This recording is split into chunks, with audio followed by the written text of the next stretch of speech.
Ladies and gentlemen, good afternoon. Welcome on the Culture News. My name is David Serero, and I have the pleasure to have today on iHeart Radio on the Culture News a wonderful, wonderful artist. His name is Michael Antonio Thornton, but he's mostly known as the great musical artist called bOydestiNy. Let me spell it out for you. It's bOydestiNy, bOydestiNy, all in a word. We are so happy to have him today on the show. He's going to talk to us not only about all the great things he has done, but also about his new track called Love is Forever. And indeed, love is forever. Right now is the one and only Michael Antonio Thornton over the phone with us. Michael, how are you today? Fine. Thank you so much. I am so appreciative and grateful for you having me on your show. Well, Michael, it's really a pleasure and an honor to have you. So thank you to you for taking the time with us. So the first thing I would like to ask you, can you tell us where are you from and how did you start music? Okay, I was originally born in the northeast of the U.S., specifically in Hartford, Connecticut. I was born there. And as I grew up, I got involved with different types of instrumentation. At age 5, I started playing bass, string bass, which is remarkable because if you think about the string bass in an orchestra, it's much taller than a 5-year-old. And so I had to accommodate and adjust to that. And then later in life, by the time I was in middle school, I started playing the trumpet and then the organ and the piano. And I really had a love for music as I was going through learning all those different types of instruments. As a teenager, I became a part of something called the Stinton Teenage Jazz Band, which was started by Mr. Tony Williams, a very renowned saxophonist from the Philadelphia area.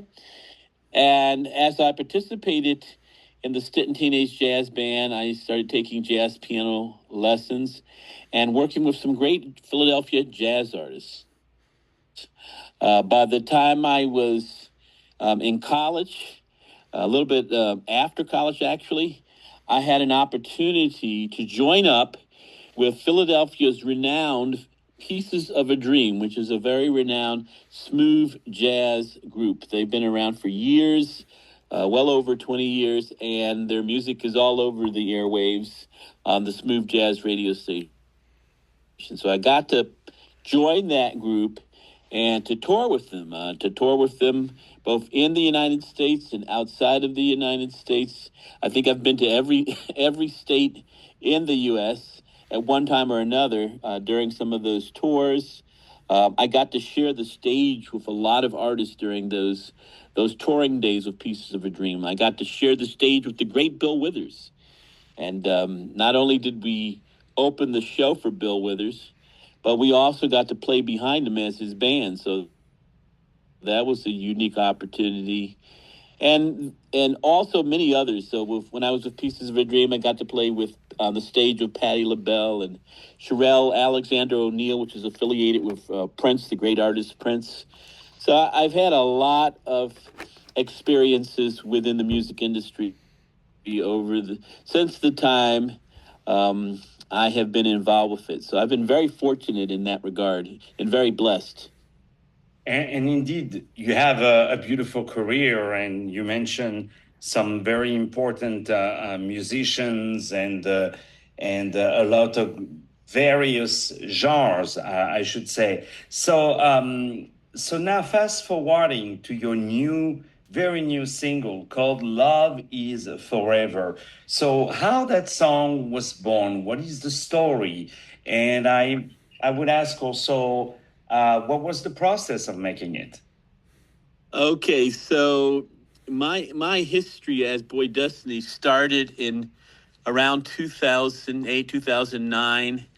And at that time, there's a little backstory, and that backstory is that I was a crazy Harry Potter fan. I don't know if you are a Harry Potter fan, but I had read all of the novels, the Harry Potter novels. I had seen the movies, and I was kind of crazy about Harry Potter and all of things associated with Harry Potter. So, in the era around the 2010 mark, I started working on this song called the Emma Watson song, which was dedicated to the actress that is in Harry Potter, and that kind of started my affiliation with that franchise because that song, Emma Watson, on YouTube went viral. Everybody went crazy over it because it was, you don't really see a lot of dedication songs to specific celebrities, especially you don't see a lot of rap, R-A-P, that genre,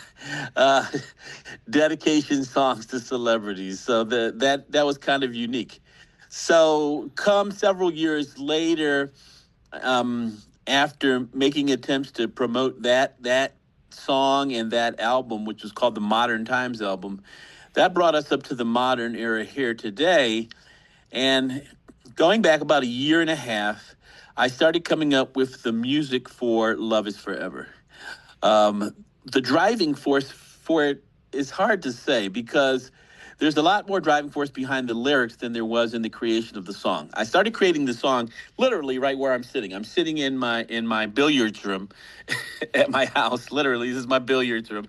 I'm looking at the pool table, and I had bought a lot of equipment that Christmas, and I had it all on this table that I'm sitting at, and I started working with Logic. I had worked with Logic before, but I had bought some new keyboards and started working on some new material. And I came up with the music first, which is interesting. The process of songwriting is very variable between individuals. But for me, that particular time, but not all the time, but that particular time, it started out with the music. I came up with the drum beat first, which was done on an MPC 2000. I'm very old school when it comes to drum machines. I like MPC 3000s and MPC 2000s. So I wrote the beat first, and then right across from this table, I had my acoustic Yamaha piano, and I started playing to the beat as it was playing and coming up with ideas. And actually, the chords that you hear and the piano introduction that you hear in Love Is Forever was the first thing that came to my fingers as I sat across from the drum machine on the piano and started playing and accompanying the drums. That line, that is the introductory piano line, is the first thing that my fingers and my brain heard. It just came as an inspiration. The music inspired, the beat inspired it, and I just laid my fingers on the piano and started playing that piano line, that little introduction line, and all of the harmonic lines that follow for the piano, that follow throughout the rest of the song. It just all came out naturally. And fortunately, I was recording it all at the same time on the Logic. And then once I recorded it, I went back and listened to what I had recorded. So that included a little bit of bass in the left hand and the piano and the chords in the right hand on the piano. And once I had the basic foundation established from just the inspiration of the music and the beat and the sound of the acoustic piano, I then sat back and sat on my couch and listened to it. And as I listened to it, the concept of love and Love Is Forever came to me. Now, I would love to have a nice story for you, like it was because of my lost love from my graduate school days, my girlfriend from China, who had to leave the country to go back to her homeland. And then I missed her so much that concept of the love and the bond we had stuck with me. And that was the first thing that came to my mind. And then I came up with these wonderful lyrics. But that was not really the case. It probably subconsciously could have been the case because I was very attached to her. And when she had to go back to China, that pretty much was very sad for me to see the fact that she had to go. But I know she had to go because she had to take care of her mother and her father in her homeland, and that was very important too. But I always felt that we stayed connected. So in a sense, we can surmise perhaps that subconsciously, that connection that I had with my girlfriend from graduate school and the love that we shared in that relationship probably was there and will always be there for the rest of my life because it was a bond. It was a kind of really unbreakable bond that we shared. And somewhere in the writing of those lyrics, I'm sure that was the impetus and that was the driving force behind those words. Well, indeed, it's a beautiful story about this great new song of yours called Love is Forever. So before we start to say goodbye to each other, we start to play your beautiful song. What is next for you? What are your next project? And what is your message to our audience before we play your music? Okay, so a couple things. What's coming up next in terms of that first area? I'm going to, of course, be writing new music. I have a song, kind of Latin reggaeton styled song that I'm dedicating to a friend of mine, Erica, that I've been working on. And I want to finish working on that in my studio downstairs and finish that off and release that as a single. But even before I release that single, there's some material from the Love is Forever album. One song called I Need Your Loving, which has been getting a lot of traction, streaming traction, even without any type of marketing. I'm not really marketing it, but it's still getting traction, and a lot of people are listening to it. So I may release that as the next single from that album sometime in August or September.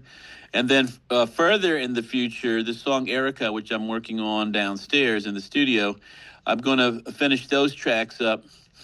And one other thing I might do under a different pseudonym is, because of my smooth jazz background, I write a lot of smooth jazz songs. I've published over 50 smooth jazz songs. So I might introduce myself as a new smooth jazz artist. But it won't be under bOydestiNy, which is more of a pop R&B artist. And so that's going to be happening as well. And then lastly, in terms of a message to your listening community, I would tell them that you have to have a love for what you're doing and a passion for your songwriting, and not to be dismayed by the fact that maybe you're not on all the major radio stations and that you can't get your music on all the radio stations, and you may not be able to get on all the hot playlists. Don't let that be your driving force. Just do it for the love of the music, and you can't go wrong. And you are absolutely right. And we appreciate your great words and your music and your generosity. We're so happy to have you today with this new track called Love is Forever. We have this phenomenal artist named Michael Antonio Thornton from the bOydestiNy. bOydestiNy is one word, and there is a capital O and a capital N. bOydestiNy. Ladies and gentlemen, my name is David Serero. I had the pleasure to have today on iHeart Radio on the Culture News. Wonderful artist Michael Antonio Thornton from the bOydestiNy. And we are so happy to feature his new song called Love is Forever. Right now on iHeart Radio, stay tuned with us.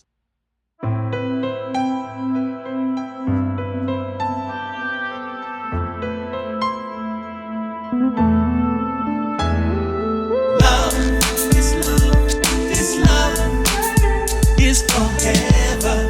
Yeah. Love is love. This love is forever. Here we go. From the very start, I knew, girl, was something special. Got something special here. That's plain everyone who sees us. This is no ordinary love. I need you to never feel. I want you to know I'm here. Gonna be there for you. Gonna lift you higher.